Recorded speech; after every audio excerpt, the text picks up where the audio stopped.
പരിശുദ്ധ അമ്മേ, ദൈവമാതാവേ, അമ്മയുടെ നീല മേലങ്കിയാൽ ഞങ്ങളെ ഓരോരുത്തരെയും അമ്മ പൊതിഞ്ഞു പിടിക്കണമേ.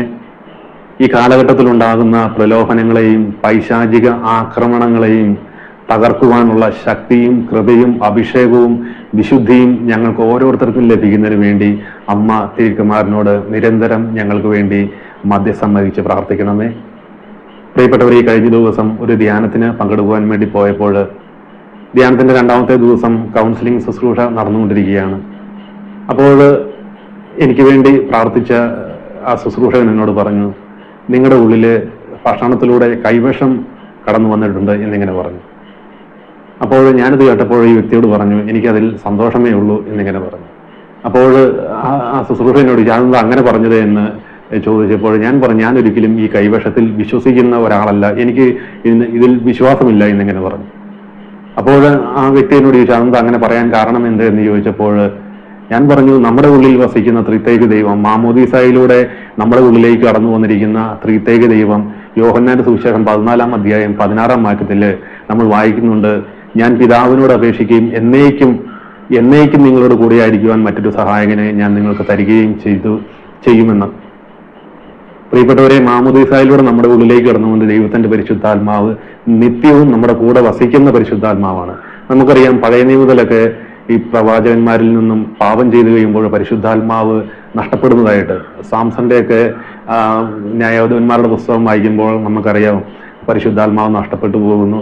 സങ്കീർത്തനം 52:11 നമ്മൾ വായിക്കുന്നുണ്ട്, കർത്താവെ അങ്ങയുടെ പരിശുദ്ധാത്മാവിനെ എന്നിൽ നിന്ന് എടുത്തു കളയരുത് എന്നൊക്കെ ദാവീദ് രാജാവ് പ്രാർത്ഥിക്കുന്നതൊക്കെ. എന്നാൽ പുതിയ നിയമത്തിലേക്ക് കടന്നു വരുമ്പോൾ ഈ പരിശുദ്ധാത്മാവ് നിത്യം നമ്മുടെ കൂടെ വസിക്കുകയാണ്. അപ്പോൾ ഞാൻ ഈ വ്യക്തിയോട് പറഞ്ഞു, ഞാൻ ഒരിക്കലും ഇത് വിശ്വസിക്കത്തില്ല എനിക്ക് കൈവശം കിട്ടിയിട്ടുണ്ടെന്ന്. കാരണം ഞാൻ വിശുദ്ധ കുമ്പസാരം നടത്തി ഈശോയെ സ്വീകരിക്കുമ്പോൾ എൻ്റെ ഉള്ളിലേക്ക് കടന്നു വരുന്നത് എൻ്റെ ദിവികാരുണ്യമായ ഈശോയാണ്. ഞാൻ പാപിയാണ്, എന്നാലും വിശുദ്ധ കുമ്പസാരത്തിൽ പാപങ്ങൾ ഏറ്റുപറഞ്ഞ് ഈശോയെ സ്വീകരിക്കുമ്പോൾ, ദൈവിക വരപ്രസാദത്തിൽ നിലനിൽക്കുമ്പോൾ എൻ്റെ ഉള്ളിലേക്ക് കടന്നു വരുന്നത് ഈശോയാണ്. അപ്പോൾ എങ്ങനെയാണ്, അല്ലെങ്കിൽ വർഷങ്ങൾക്ക് മുമ്പ് ഒരു ഭക്ഷണം കഴിച്ചു എന്ന് പറഞ്ഞ് എൻ്റെ ഉള്ളിൽ കൈവശം നിലനിൽക്കുന്നത് എന്ന് ഞാൻ ഈ ശുശ്രൂഷകനോട് ചോദിച്ചു. അപ്പോൾ ഈ ശുശ്രൂഷകൻ പറഞ്ഞു, നിങ്ങളുടെ വിശ്വാസം ഏതായാലും എനിക്ക് ഇഷ്ടപ്പെട്ടു, ഈ ഒരു വിശ്വാസത്തിൽ ഞാൻ ഇന്നു മുതൽ ഈ ഒരു വിശ്വാസം ഞാനും സ്വീകരിക്കാം എന്നൊക്കെ ഈ ശുശ്രൂഷകൻ ഇങ്ങനെ പറഞ്ഞു.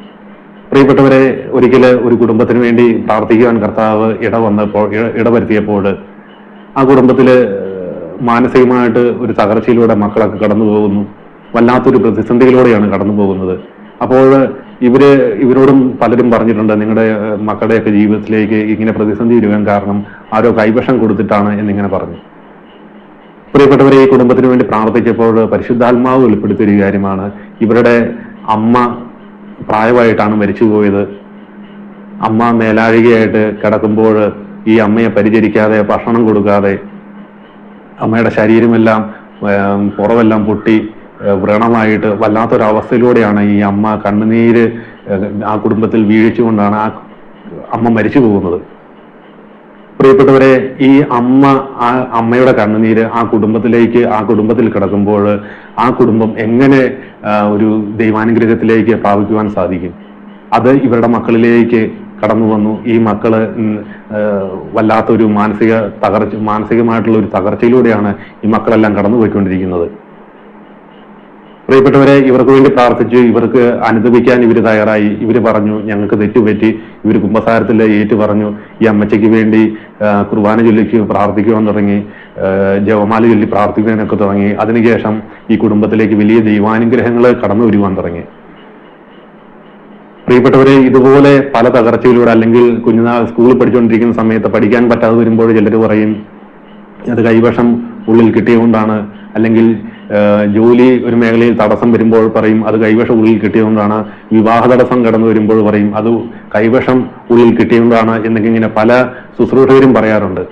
പ്രിയപ്പെട്ടവർ, ഒരിക്കലും അങ്ങനെ പറയുന്നത് വിശ്വസിക്കരുത്.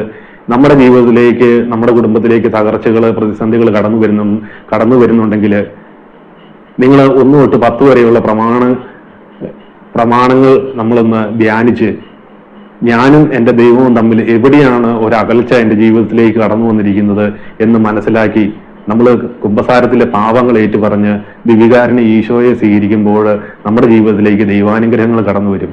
അല്ലാതെ എവിടെയോ കിടക്കുന്ന അല്ലെങ്കിൽ കൈവശത്തിനോ അല്ലെങ്കിൽ അല്ലാതെയുള്ള തിന്മയ്ക്കോ ഒന്നും നമ്മുടെ ജീവിതത്തിൽ ഒരിക്കലും തകർക്കുവാൻ കഴിയുകയില്ല.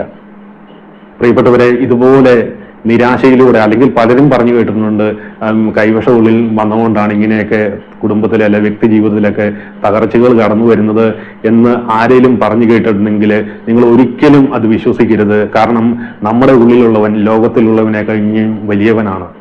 കാരണം നിത്യം വസിക്കുന്ന പരിശുദ്ധാത്മാവ്, പിതാവ്, പുത്രൻ, പരിശുദ്ധാത്മാവ് നമ്മുടെ ഉള്ളിൽ വസിക്കുമ്പോൾ ഈ ലോകത്തിലുള്ള ഒരു ശക്തിക്കും നമ്മളെ തകർക്കുവാൻ സാധിക്കുകയില്ല വിശ്വാസത്തിൽ നിലനിൽക്കുമ്പോൾ. പ്രിയപ്പെട്ടവരെ, ഇതുപോലെ അവസ്ഥയിലൂടെ കടന്നു പോകുന്ന വ്യക്തികളോ കുടുംബങ്ങളോ ഉണ്ടെങ്കിൽ അവർക്ക് വേണ്ടി പ്രാർത്ഥിക്കുന്നു. റോമ 16:20 വചനത്താല് സമാധാനത്തിന്റെ ദൈവം ഉടൻ തന്നെ പിശാചിനെ നിങ്ങളുടെ കാൽക്കീഴിലാക്കി തകർത്ത് കളയും. ഇതുപോലെ അന്ധവിശ്വാസത്തിൽ പെട്ട് കിടക്കുന്ന മക്കൾക്ക് വേണ്ടി പ്രാർത്ഥിക്കുന്നു. അവരിലേക്കെല്ലാം യേശുക്രിസ്തുവിന്റെ പരിശുദ്ധമായ രക്തം ഒഴുകിയിറങ്ങട്ടെ എന്ന് പ്രാർത്ഥിക്കുന്നു. പരിശുദ്ധ അമ്മ മാതാവിന്റെ വിമല ഹൃദയത്തിലേക്ക് എല്ലാ കുടുംബങ്ങളെയും വ്യക്തികളെയും സമർപ്പിച്ച് പ്രാർത്ഥിക്കുന്നു. ആവേ മരിയ, പ്രൈസ് ദി ലോർഡ്, ഹല്ലേലൂയ.